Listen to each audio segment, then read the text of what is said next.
Our next speaker is Grace Stevens with her speech, Live Your Truth.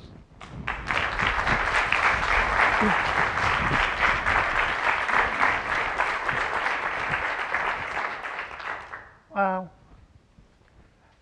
I wonder if anyone else hears those little voices. You may know them. I have the critic back here blasting at me. I have the judge blasting at me from this side. What they're telling me right now is, Grace Stevens, you're a crazy woman. What makes you think you can stand up in front of all these people out here and talk to them about a topic that I'm sure each of them is already an expert on? I'm about to talk about relationships, and I bet each of you are an expert on every relationship in your life. That's a yes? So what kind of relationships are we in? We are in relationships with so many different people, but I want to ask you 3 questions. Do you ever get up in the morning and you look forward to every single relationship that you may be having that day? That's also a yes? How about the mornings you get up and you know you're going to dread at least one of those relationships? Those are familiar. You're quiet, but I'm getting a lot of heads going. Yeah. Here's the most important question. What about those mornings you wake up, you really don't want to get out of bed, but you know you have to. You drag yourself to the bathroom, you do your thing, you look into the mirror, and you wonder, who in the world is that looking back at me? It's not about how we see ourselves, it's about how others see us.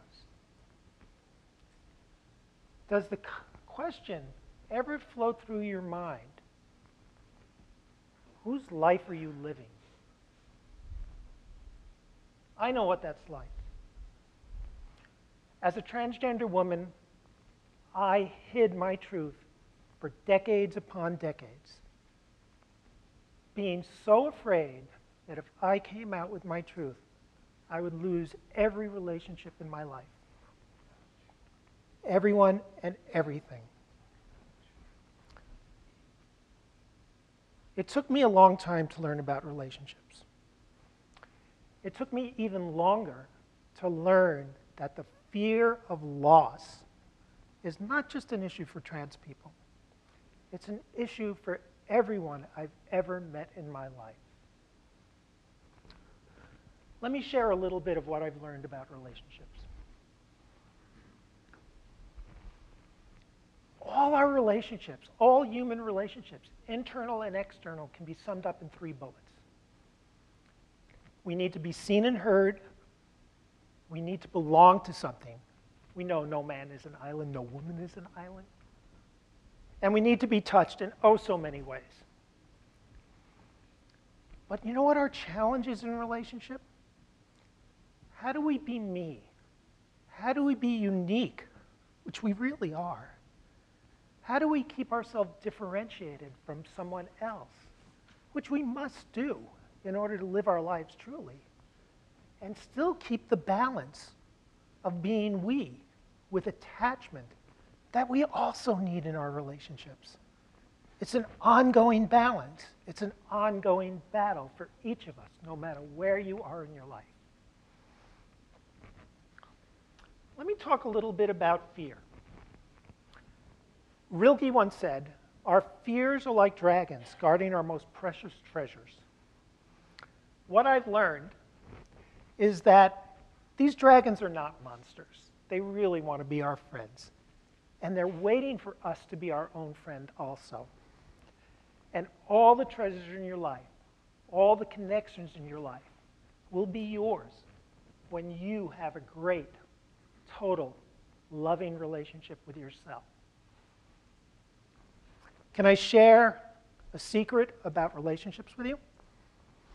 I need your help. Everybody stand up. Everybody put your arms right out in front of you. Take your right hand. Everybody know which their right hand is? Put it on your left shoulder. Left hand on your right shoulder. Give yourself the biggest hug you've ever given yourself and say, I love you for everything that's inside of you. And I'll show my truth to the world. Thanks. Sit down. Brené Brown says it best. Because true belonging only happens when we present our authentic, imperfect selves to the world. Our sense of belonging can never be greater than our own level of self-acceptance. I want to share a little story with you. Last year I published my memoir, my book. Some people think it's a memoir, some people think it's a self-help book. But part of what I've done is I interviewed my youngest son and his wife. I asked him, when I transitioned, what do you feel you lost? My son's brilliant. He said, I lost the illusion that my father was always happy. He and his wife made a deal that said we can never live like that. And they chose to sell their house and follow their dreams. My transition inspired my son and daughter-in-law to live their true life. Their journey inspired me to write and speak about it. I will leave you one question to consider. If I could transition genders at the age of 64, what holds you back from living your true life? I'm Grace Stevens. Thank you so much.